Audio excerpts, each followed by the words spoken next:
Hey guys. Well, I am waist deep, so to speak, in a project, and I decided, I should probably bring you guys along and show you what I'm doing. So I'll show you what I've already done and the lots more work that is still yet to be done. Come on along with me.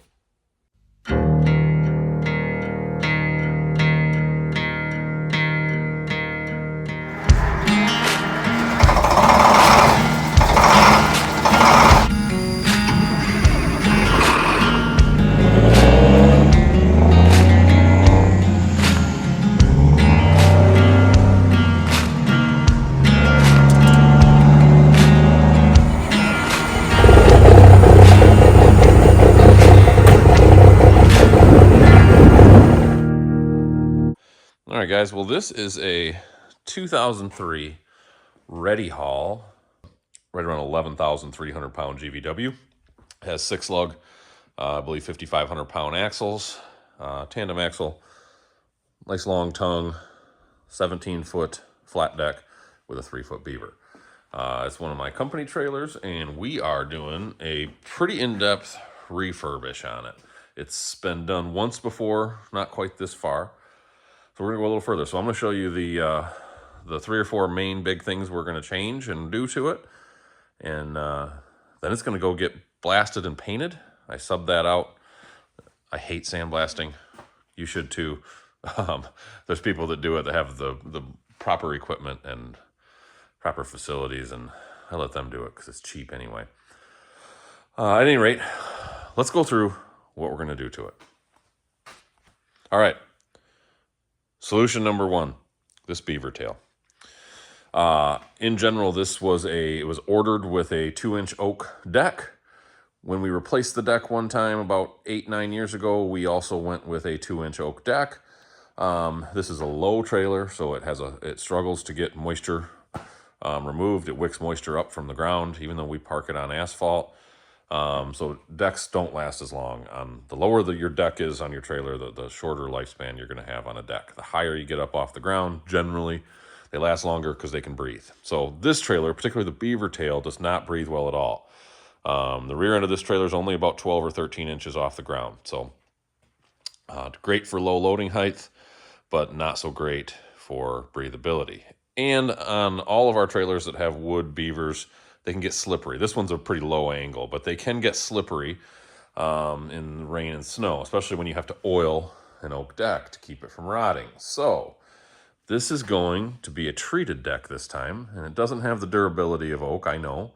But what we haul on this doesn't haul palletized material or forked material very often. So I'm not so worried about durability. And when we run track equipment, it's primarily rubber tracked equipment. So we're okay with treated. If I can get an extra few years of life out of that deck, that's my number 1 priority. So we're going to go to a treated deck, but I don't want to have lumber on the tail anymore because it's going to rot no matter what. And it's also just a lot of force that gets put on those boards, and they inherently end up popping. Brake fasteners, et cetera, et cetera. So especially since I'm going to a less sturdy material like treated versus 2-inch oak, I don't want to have problems. So we're going to convert this to a cleated self-cleaning deck, much like these are 2-inch by 1/8-inch angle on these ramps. We're going to do the same thing across the back. So I've got 3 total cross members here. They're going to get cut away, and they're going to get replaced going. Actually, I think this rear cross member may have to stay. So we're going to take these 2 out.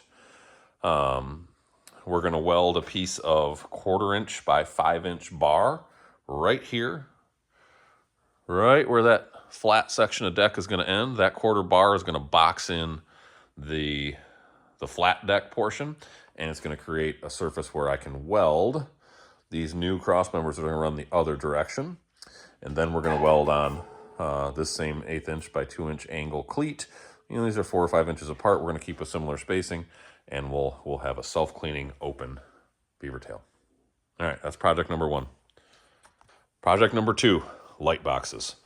So these were the original factory boxes that Ready Haul put on. They trap a lot of moisture. They look really nice. They're really strong, but they trap moisture, and they're rusting out. Once they hit the sandblaster on these, there's not going to be much left of them. You can see where they were already thin from the previous blast and paint. So we're gonna generally do away with these, and we are going to replace them with, I've got some prefab boxes that we are generally gonna find a way to weld on there. And we'll do some bracketing and some fancy stuff, but yep, we're doing that. That also means the one on each side at the back.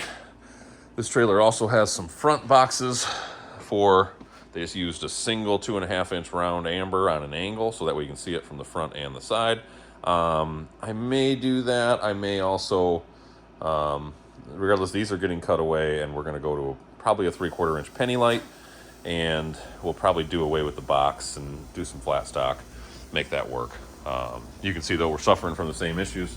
We've got perforation already on that one, so those got to go. So project number 2. Project number 3, fenders. So this fender has been damaged over the years. This is the second set of fenders on this trailer. If you own small trailers like this with steel fenders, you know that they are not long for this world, especially in salty environments. Now, we don't run our trailers in the winter hardly at all, but they do get wet. It's really hard to clean up in there, and as you can see, we end up with situations like that. So I've been tapping with a hammer just to see what kind of condition these were in, and I found holes throughout. So they got to go. These were fabricated. They cost a pretty penny when we paid our fabricator to build these. He matched the original factory support, so that was great. I bought a set of tread plate stamped fenders, much more economical. These are about $60 a piece, my cost, $58, something like that. They match nearly perfectly. The angles are off a little bit, but the overall height and width is similar. So I can hopefully reuse these back plates. They're in good shape, and they're about the right size and shape. And cut the fenders free, weld them back in, some new supports, bada bang, bada boom. That's probably the most difficult of the projects, but that I'm looking forward to the least, but it's got to be done. Project number 4, new jack. That's a simple one. The old one's got slop in it. Starting to skip. I don't like rebuilding these. They're not very expensive. You know, this one's made it at least 10 years, so we're gonna cut all that free, put a new one on, and be done with it. So project number 4. And last but not least, project number 5 is just basic. I've already cut the wiring harness free, not cut it, but loosed it. Has these nice factory bend tabs, so I'm going to straighten all those up and get them ready for the blasting guys. And we are going to generally reuse that harness. I'll probably put a new junction box in, depending on what I find for condition. I may add a junction box in back. I haven't decided yet. I have a couple spares if I need them. We're going to rewire as necessary. We'll replace components like breakaway devices as necessary. Any plugs, or all the light plugs, are probably going to get replaced because they're aging, and now's the time to do it. It's easy. So that's project number 5. Along with that goes bearings and brakes. All my trailers get a bearing inspection and repack every single year, regardless of miles. Lastly, I did forget, we have a project number 6. That is, I've got 8 additional D-rings. You can see, based on the outside rails of this trailer, that it's just C-channel. So there's no pipe spools and tie-down bars. I would love to have that. That's my preference on a trailer, but that's a lot of work to add that on, a lot of steel that I don't think is necessary. The easier way, you can see we've got D-rings per side, 1, 2, and 3 way up at the front. It just needs more D-rings. So what I'm going to do is I'm going to add a set at the rear, definitely another set up here, maybe 2 sets up here, and then I'm also going to do a set somewhere up here on the tongue, 1 on each side. Sometimes you have stuff that overhangs that bulkhead, and it's nice. It would be nice to have a place to tie down to, so they're going to serve as an option for that. It's rare, but it might happen. But more importantly, they will act. I can't stand a lot of people, you know, when they stow the chains, they put them over like that. And that's great. Keeps them up off the ground. They don't get frozen in or muddy or whatever, but it does this. I like someplace to stow the chains. So that set of D-rings up here, if they're right about at this point, click, click, chains get stowed. Nice, logical spot to do that. So So anyway, that's project number 6.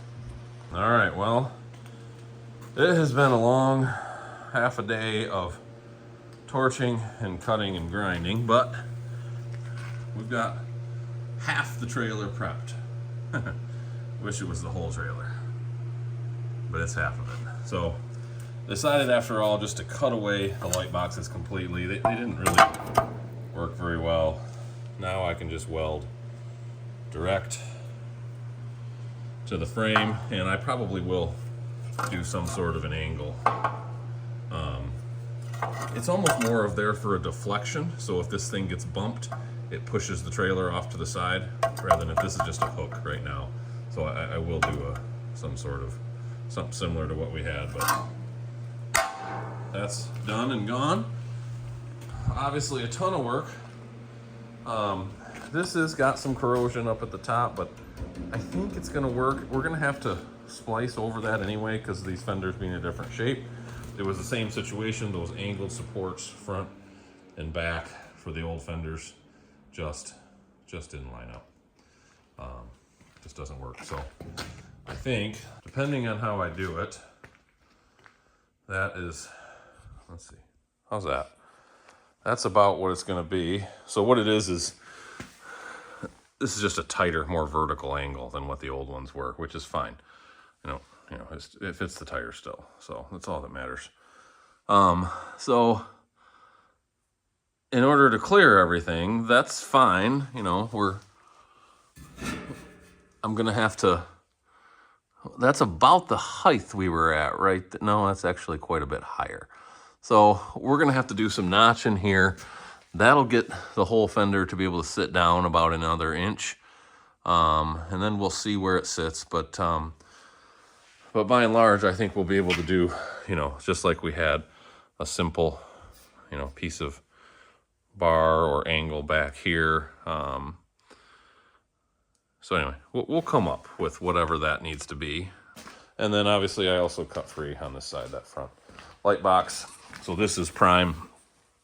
We can just put a piece of, you know, 4-inch or whatever flat bar right there, box it in so we no longer have a protrusion at all. We've already got a hole to access for our light, for our harness, and we'll just drill a single hole right here. So that marker will be viewed from the side, and then we can easily put one right here on the front of the bulkhead, lined right up, and that will, we just got to worry about the deck to contend with, but one way or the other, we'll work that out around the deck. We'll set these so that hopefully can be in line, and we'll be good to go. All right, well, here's where we stand. I did a whole lot of welding without you, but we've got everything done that I can do right now. Fenders are on both sides. I think they came out pretty awesome. We got plenty of room for suspension droop. They're a little tighter front and rear than the old ones were, but that's okay. I mean, that'll control road spray a little bit. They are lower than what the old ones were, so what that does let me do is I can get the plate off of the ramp. Sometimes it's not, these are a 1 pin on each side to remove these ramps. Pretty handy. So if we want to remove them, that way the plate doesn't go with the ramps. And I now have enough room because of this extra height where I can put the plate here. It's where it was originally from the factory, but it's stuck out. And I hate that because they get dinged up immediately. And I can't stand plates when they're mounted sideways. So this lets me mount it under here, go under the frame rail, and I can still get a courtesy light above the plate. So we're DOT legal and it's nice and safe. What I'm actually gonna do is weld a tab over here. So my mounting flange, 2 bolts will be here in the fender and 2 will be in that little flange. It'll help protect it. And that way we're not just floating around on 2 bolts. So that part will be done, but yeah, we're welding. You can see the other side's welded in the same way. We have extra D-rings. What I ended up doing was I did the set at the back, if you can see there. We've got an original factory set there, almost centered in the fender, and then I added 2 here because we had this big gap before where there was nothing. So we've got 2 here, and then they're not perfectly evenly spaced because they have to go around cross members. We have to be able to weld, so I can get to weld the lower side of these D-rings. So because of that, they need to be on each side of a cross member. So then we've got another set here. Like I say, almost centered evenly between these three sets. And then we've got our setup here that function nicely as it's sitting right now to be able to hang those chains. I love those. I love things that stow, that have a place to stow. Jack is welded on, so we got rid of the old, there was an old tube from the original jack that my fabricator left on. We got rid of that. We put the new jack in the same spot as where the most recent one was. And then I also cut off, this was the battery tray, battery box for the onboard battery for the breakaway system. You can see we had some corrosion behind it. I wanted to get blast and paint on that. The cover had been long lost, and nowadays they have those little batteries that are about like 4 inches by 4 inches. And I believe I can get a nice little holder and a small battery like that, which is more than enough to run these brakes. And we don't need, this was what was in here, a big, lawnmower battery. It's unnecessary. Too much weight, too much trouble. So we'll get one of those little ones and mount that. There's our document holder. I really like these groat style document holders. And then here's our nice little 4-bolt flange. Your lighting cable plugs in. It works with 7 round or 7 flat RV style. Works with our 7 round semi truck style. Really handy little tool there. So I don't know if I want to mount it sideways so it's self-draining a little bit, because if you mount it like this, although I think I can see when I could drill a drain hole in it. But anyway, I'll think on that, how I want to mount it. But I want to get that stuff all done before it goes to blast, so there's paint in all my drilled holes. I also have to straighten out this ramp bracket. But we're down to the wire, guys. That's about it.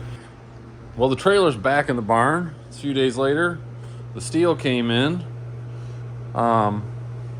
And I don't have much time left in the day today, but I do have some.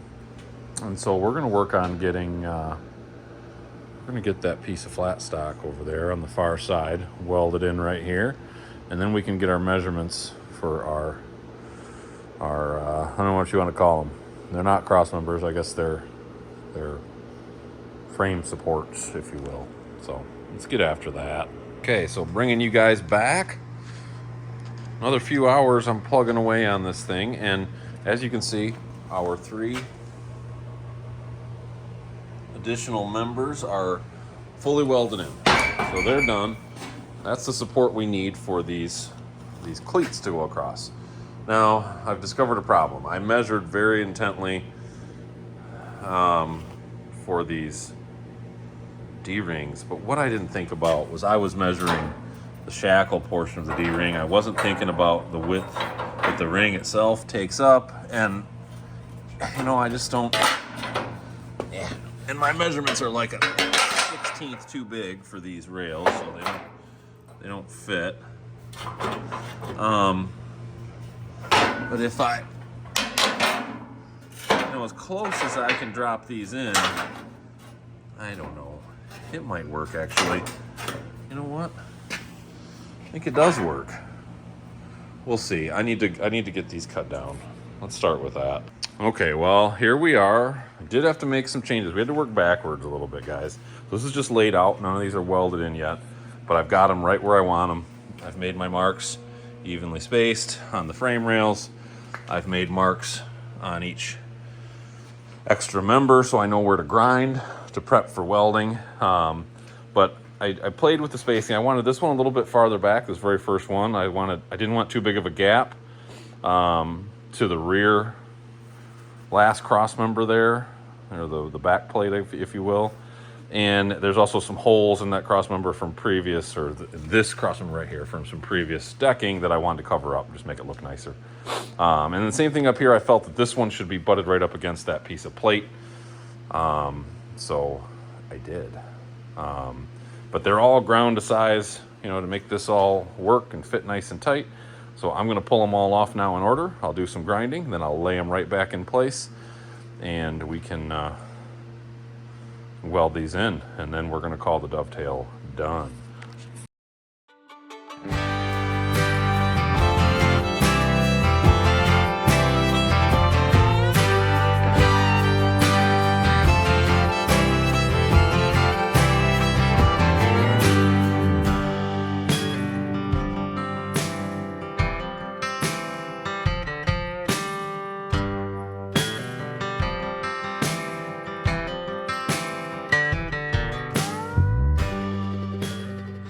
think you saw it, but there is the self-cleaning, I'm going to bring it back a little bit, self-cleaning cleated dovetail, where there used to be a slippery wood dovetail. So we're welded in fully on each frame rail, and then back on our new sister frame rails, whatever you want to call it, and we're tacked up to our plate. And you can see now how this works is the plate just acts as a backing plate for where the treated deck will go, so that when you're climbing onto this with a piece of equipment, you're not digging into the back of those boards. So that does it for that. Now moving on, I've got to do some angle supports for my rear lights and my fenders, and I got to finish boxing those fenders, and I have to do my front light plates. And then guys, we are calling it a wrap. All right guys, well here we are, finally done with all the fabricating. It didn't take you long for every little step because it's boring. Also because, just as usual, one thing after another didn't cooperate. Ran out of welding wire. Don't ask me why I didn't have spare. I do now. But at any rate, so you can see I've got these forward brackets on the fenders done. Brought them all the way out right to the edge. The fenders don't really need a lot of support. What those are there for is because this deck is inboard, by 9-10 inches. If somebody were to drag this trailer and catch it on something, this is going to help to deflect and push the trailer out, rather than, especially if it's something small, rather than bend up this nice brand new fender. It's also a little bit of support and keeps everything from flexing. Did the similar thing on the back. To be honest with you, those are smaller because I suck at geometry and trying to measure angles in multiple planes because the fender's at an angle back, plus the miter. I screwed it all up. So those were my first attempts. They were supposed to be for up there. They didn't work, but back here we're not worried about deflection, just a little bit of support. So that 3/16 by 3 inch angle is more than enough. So we got those done. Obviously you can see over there, we welded in our final patches on the inner fenders. That's all done. Obviously the open deck is done. Had to re-spot these D-rings. They're trapped in right now because that's where I want them to rest, but I had them in between and they just didn't work for my spacing, so I cut those off and put them where I wanted them. Learned my lesson, and for these deflectors / supports, I did them out of flat stock and then created the angle. So those are welded in. We've got holes drilled for our retainer clamps. So those are ready to go. Did the extension on the fender for the license plate and drilled our holes for that. And then last thing up here was drilled a couple holes for document holder and light pigtail holder. So with that being said, this thing is ready to go and get sandblasted and painted. Okay guys, well here we are. The next phase is complete. The trailer is back from blast and paint. These guys do an amazing job and they did not disappoint yet again. I've got the wiring harness, safety chains, the new light holder, pin clasps, everything is back on. Document holder, new battery, breakaway battery device, harness is all nice and loomed. We got our new 3/4 penny lights on the front corners. We got a nice new strap for the fork holder. Brakes are wired back up. We've got our license plate with our document light, courtesy light, whatever you want to call it. Our nice truck light, LEDs all the way around. Same thing. Pin clasps on everything. We don't want to lose those. And of course, fresh conspicuity tape. There we go. This trailer is ready to go to work. My guy is going to pull the bearings and do a repack and check brakes, replace / adjust as necessary, and he'll put a deck on it, and then it'll be done. But I'll bring it back once that's all said and done and the trailer's complete. But this is most of the work on reconditioning a 20-foot equipment trailer. Okay, well, it is a few weeks later, and this is the completely finished product. So again, way back from the beginning of the video, this is a 2000, it's actually titled as a 2000. I know we bought it in 2003, but it must have been built in 2000, and we probably sat on dealer lot because there was a little bit of a recession in 2001, 2, so things probably weren't moving very quick. So at any rate, it is a 2000, I guess we'll say, ready haul, 17-foot flat, 3-foot Dove equipment trailer, 11,000 and change GVWR. So a very typical equipment trailer, and we have start to finish essentially redone just about everything on the trailer that needed to be redone anyway. So we've got a fresh set of match tires. Those were actually last year, so I can't really count that, but fresh blast and paint, a whole bunch of new D-rings, completely new fenders and supports, brakes and bearings gone through completely. Suspension refresh again was last season, so we're not going to really count that. We converted the wood Dovetail to a self-cleaning cleated steel Dovetail. Matched the same spacing as what's on the original ramps, so a lot better for hauling equipment up, and we're not going to get the rot that we used to get before. All new light boxes, all new LED lights all the way around. Some harness modifications, but largely just lighting changes. Completely new treated deck. I didn't do this work. One of my guys did, and they did just an awesome job.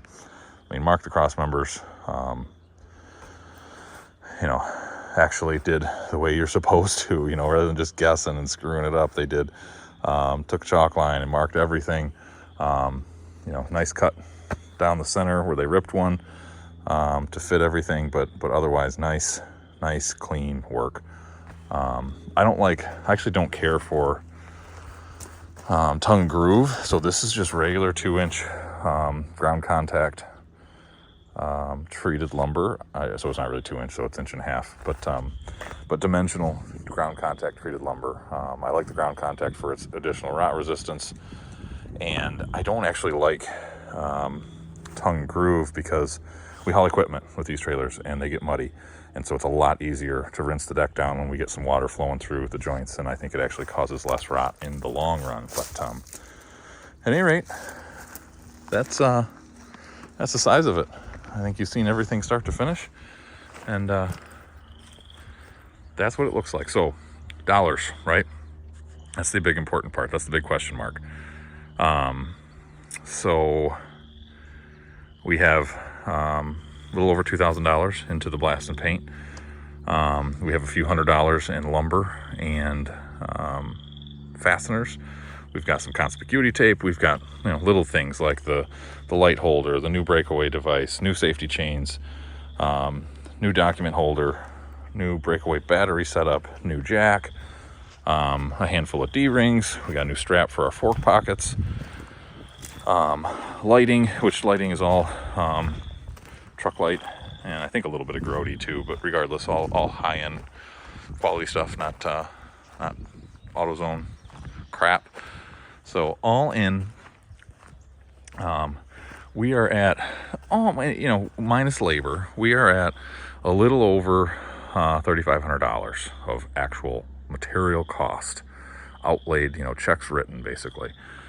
And labor, honestly, I didn't track it, but we do have somewhere in the neighborhood of probably 40 hours of our labor on top of that for everything that went in. So, you can cost that at however you want. I'm looking at cost versus, what I would bill that at. But at somewhere around in the neighborhood of $30 an hour, there's another $1,200. So let's just round up, guys. Let's just say this cost us $5,000. One of these trailers, new, pick your brand, but you're somewhere between, if you match features, $7,000 and $12,000 for a new one. So yeah, we didn't save an amazing amount of money, but we saved money over buying new, and I know what we have. Ready Haul is a very well-built trailer. It's the perfect trailer for our application. We tow specifically a backhoe on this, a compact tractor loader backhoe, and it fits perfect on this. That's why we bought it in the first place. We still have that tractor, so we still use it specifically for that, amongst other things. But it's perfect. So for that, if I can save, let's say I save $5,000 over a new trailer, and I didn't have to pay tax on it and all those things on top of that, and work through the bugs of a new trailer. I've got it. I know exactly what I've got, and I built it exactly how I know I need it to work. So that's a win in my book. And I love refurbishing old equipment and making it new again and making it work. So we'll get another 10, 15 years out of this. This trailer is already almost 25 years old, and we'll easily get another 10 or 15 years out of it, bare minimum. She's in beautiful shape. So, you can use your equipment hard, put it away wet, and you might only get 10, 15 years out of a trailer like this. We're going to get 30, maybe even 40, maybe even 45 or 50 years out of a trailer like this. So it's worth the investment to keep it going and keep working on it. And as you can see, it is still a beautiful, viable trailer. I mean, it looks brand new, literally.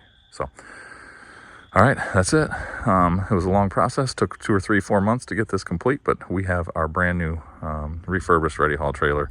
And I appreciate you guys watching. Y'all have a great week.